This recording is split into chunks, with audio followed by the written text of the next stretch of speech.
Hey, I am back. I know I haven't done some videos in some time. I actually am finally recovered from food poisoning.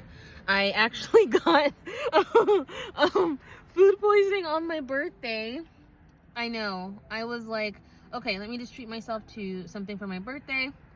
And I did. Got some, I was like really craving some Magusi, so I found this place in LA and it had decent reviews. I don't want to put them on blast because I know things happen, right? Like shit happens. I mean, you have a bad day, whatever. Um, but I had went in there and so those split second decisions with your intuition are so, like, you have to be extremely present, because I had felt like, okay, well, why isn't the food steaming? It was like they had um, the food in like hotel pans, but I was so like, oh, I really want it, that I had denied that nudge, like, to question what was wrong. So I got the food. It was not steaming. The only thing that was steaming was the fufu. And if you know about African cuisine, you know the fufu is like a sweet, uh, pounded yam that you use to dip and like scoop the sauce with. So I got the egusi, and then I was like, oh, the taste is actually quite nice, because there's different places that make egusi differently depending on where you go. So you might get one that has no palm oil. I like palm oil with my egusi, so I got it, and I was so excited because it was actually pretty decent. And then not even an hour later, I started to feel the bubble guts.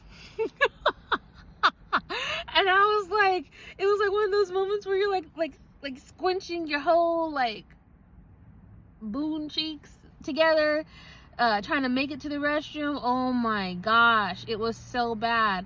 And then you're like, well, how did it happen so fast? Well, there's different types of food illnesses that you can get. If the bacteria doesn't require incubation time or to grow in your belly, then you can get it immediately. So I tell you, it was so bad. And because, you know, hell hath runneth over, I had to, like, you know, squeeze and clench all the way through to Trader Joe's. And then people are like, bang, bang, bang. Like, they need to use the restroom. But I had to use the restroom. So there was that. And I wasn't playing in there. It was bad.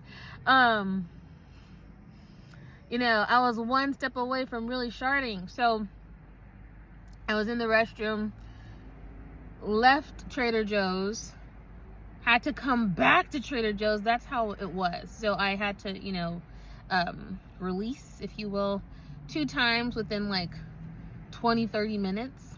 And then I was like, okay, well, let me just go walk around. I went to Hermosa, walked around to the beach, went to one of my favorite spiritual stores, and then I immediately started to feel like wobbly because of all the water that left my body simultaneously. And plus, I usually eat within a window of time, so I literally had no food in my belly, no water in my belly.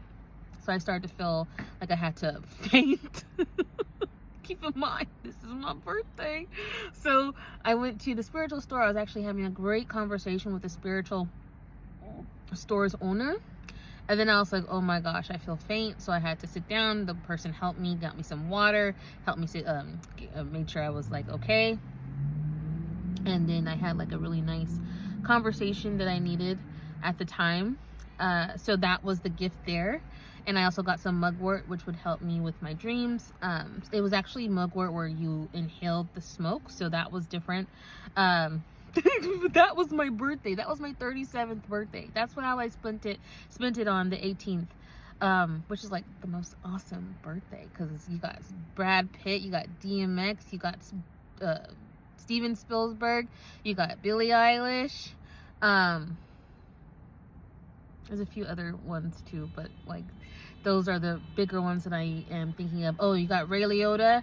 He was December 18. I want to say Angie Stone was December 18 as well. but a lot of great December 18th birthdays, because there's just something about that Sag Capricorn cusp, baby. So either way, that was how I spent my birthday. So hence why I have been a little bit out of the game when it comes to posting as much. However, I am back. And this is a lesson about really just being present when it comes to having those intuitive nudges, because had I not questioned that inner knowing, and had I not allowed what I wanted to overshadow what was the actual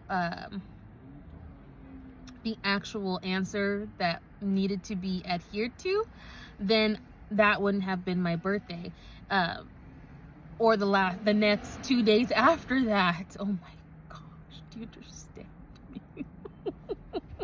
So here's the lesson there: being present. Your intuition, you can use that to make quick decisions when it comes to health reasons, when it comes to your business, when it comes to relationships, when it comes to even today I was like, okay, well, I want to go somewhere to get some stuff done, so I decided to go somewhere completely different than I usually do. And then I heard, oh, go to this place, and then it actually turned out to be a really great experience. But I had to really be present and listen and adhere the lesson, adhere the information. So one, being present when it comes to hearing your intuitive guidance. Number two, not allowing what you want to overshadow what is actually needing to be adhered to. And what's number three? Heeding the lesson and allowing your identity to shift to a degree where the lesson is fully embodied.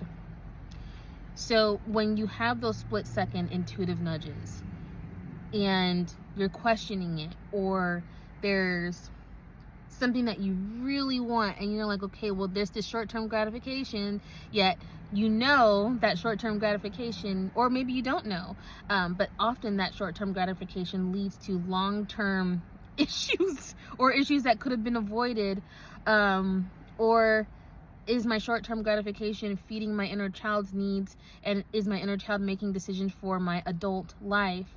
Those have to be taken in consideration when you are adhering to your intuition.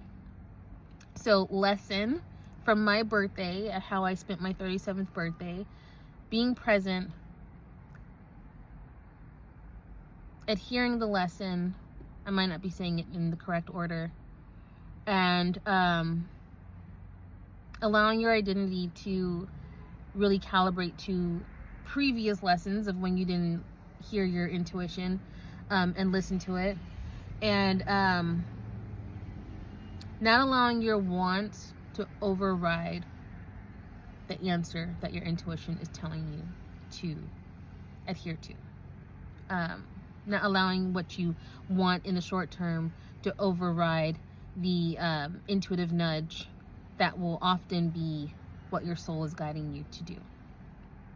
Because often your soul's guidance is not always going to match your short-term gratification needs in that moment, yet the long-term results, which is where you get into the inner parent, because the inner parent has more of a long-term perspective, an eagle-eye view of what needs to happen overall, seeing all possible angles of why a certain decision needs to be made, is what, and how that aligns to your soul's guidance and inner guidance will often be what you need in that moment. So if you see food and it's not steaming,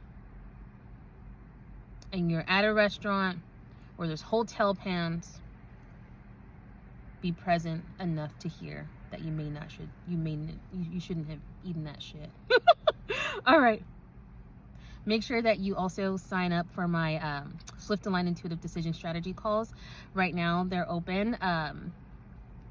This is where we identify one core block that may be hindering you from making a certain decision, and you use one of my signature frameworks to implement that decision fast, so you can get have quicker progress and quicker results that follow. Okay, the link will be in the comments.